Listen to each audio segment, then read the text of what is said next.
of libertarians and authors, and one of those authors is New York Times bestseller Dinesh D'Souza.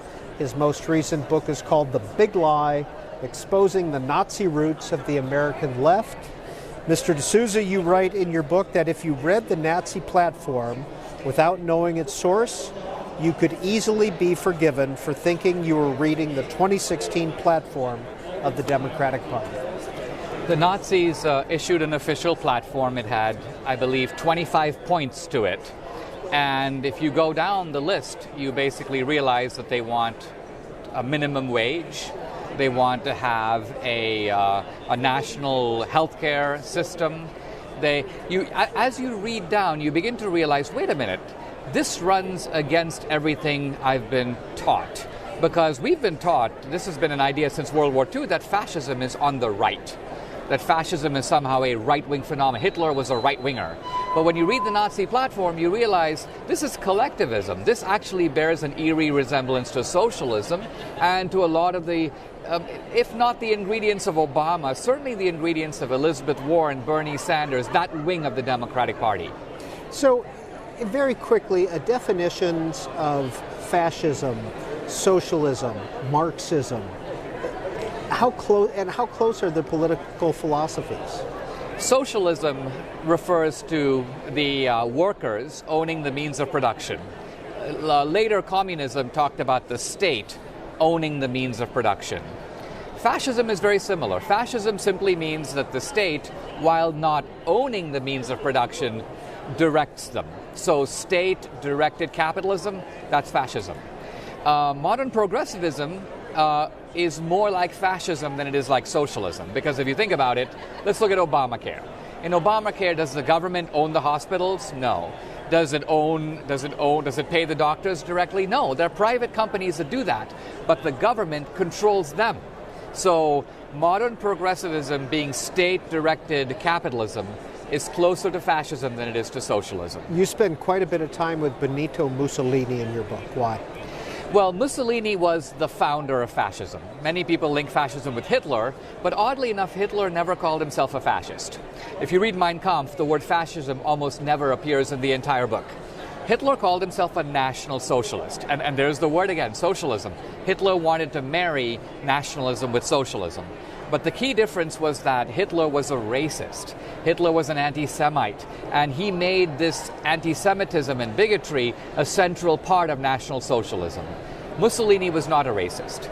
Mussolini ultimately represents, you may say, pure fascism. And Mussolini came to power in the 1920s. Hitler came to power in 1933. Hitler revered Mussolini. Hitler said that Mussolini is the last of the Caesars. And so if you're looking for fascism at the beginning, at its point of origin, you have to look at Mussolini.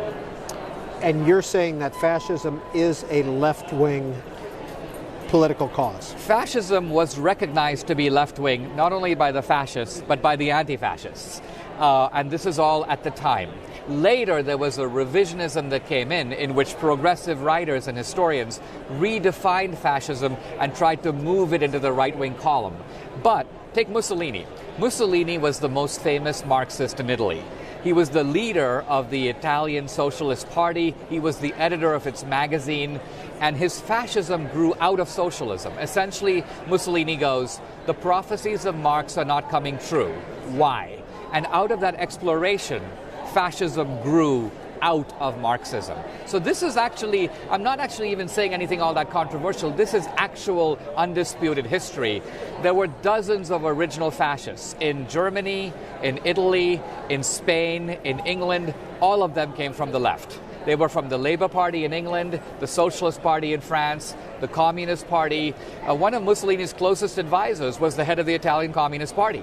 And after the war, he went back to being a communist. So this is the actual history that I excavate in the book. Why? Because it has burning relevance to what's going on today. Today we have anti-fascists who dress like fascists. They look exactly like the black shirts of Mussolini. They behave like fascists. They go out and they beat people up, they burn things, they overturn cars, they block speakers from speaking. This is exactly what the fascists did. But they call themselves anti-fascists. So they claim to be fighting fascism. And so how do you fight fascism while doing fascist stuff? That's the paradox I unravel in the book. Why do you think that since World War II, as you say, we've considered fascism, Nazism to be on the right? The fascism in the 30s was very much in bed with the left. And in fact, here's a small tidbit, when FDR came to power, he did not admire Hitler, but he revered Mussolini. FDR actually felt that Mussolini was much ahead of him in implementing progressive principles. FDR would dispatch delegations to Italy to study Mussolini's fascism to bring it here. So all of this is the actual history of our country. Now, after World War II, the gas chambers, Auschwitz, Nazism and fascism became morally abhorrent. They became associated with the Holocaust. And so the progressives who were coming to dominate the academy, they were like, whoa, this is bad news. If people associate fascism with the left, we're through. So we've got to figure out how to move fascism into the right-wing column. Now, in order to pull that off, you need to be very dominant in academia.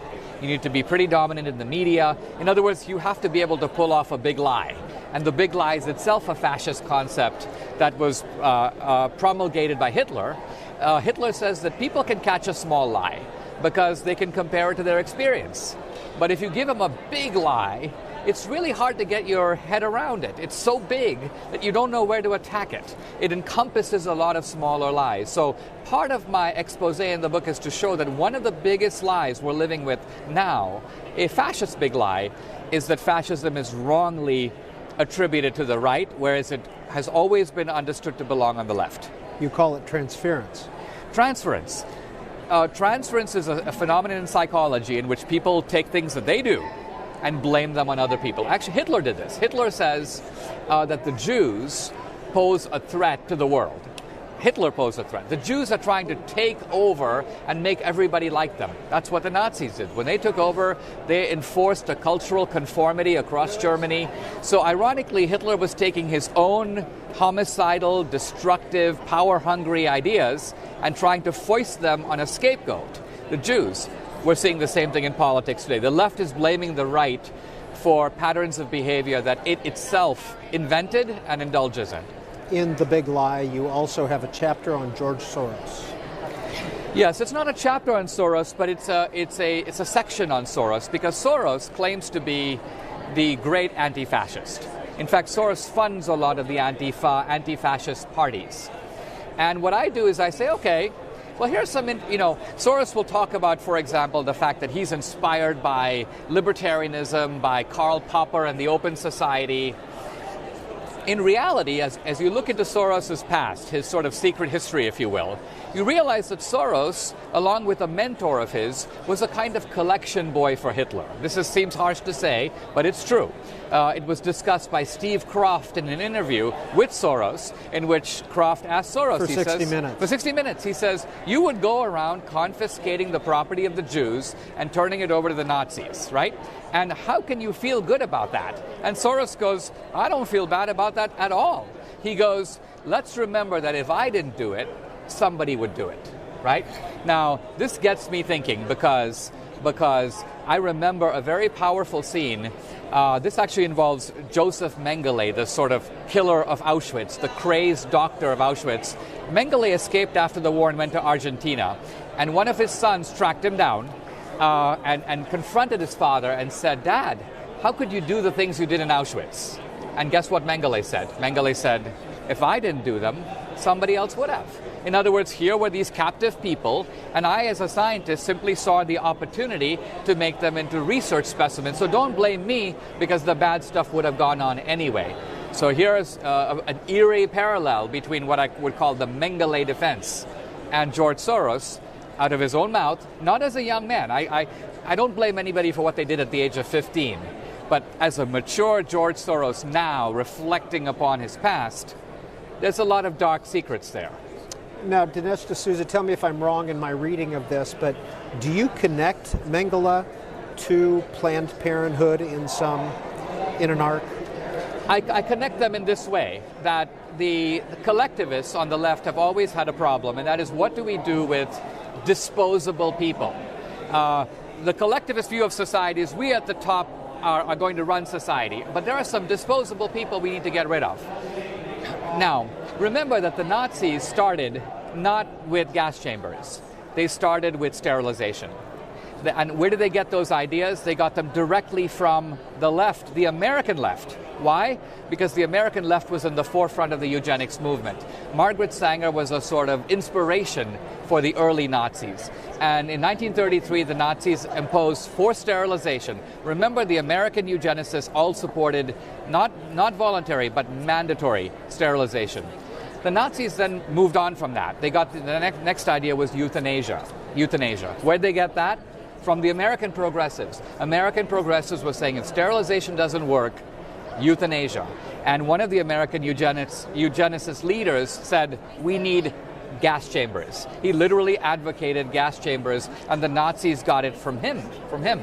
Now, Mengele, when he went to Argentina, was in hiding. He was sheltered by neo-Nazis there, and they told him, listen, if you want to support yourself, you need to have a profession.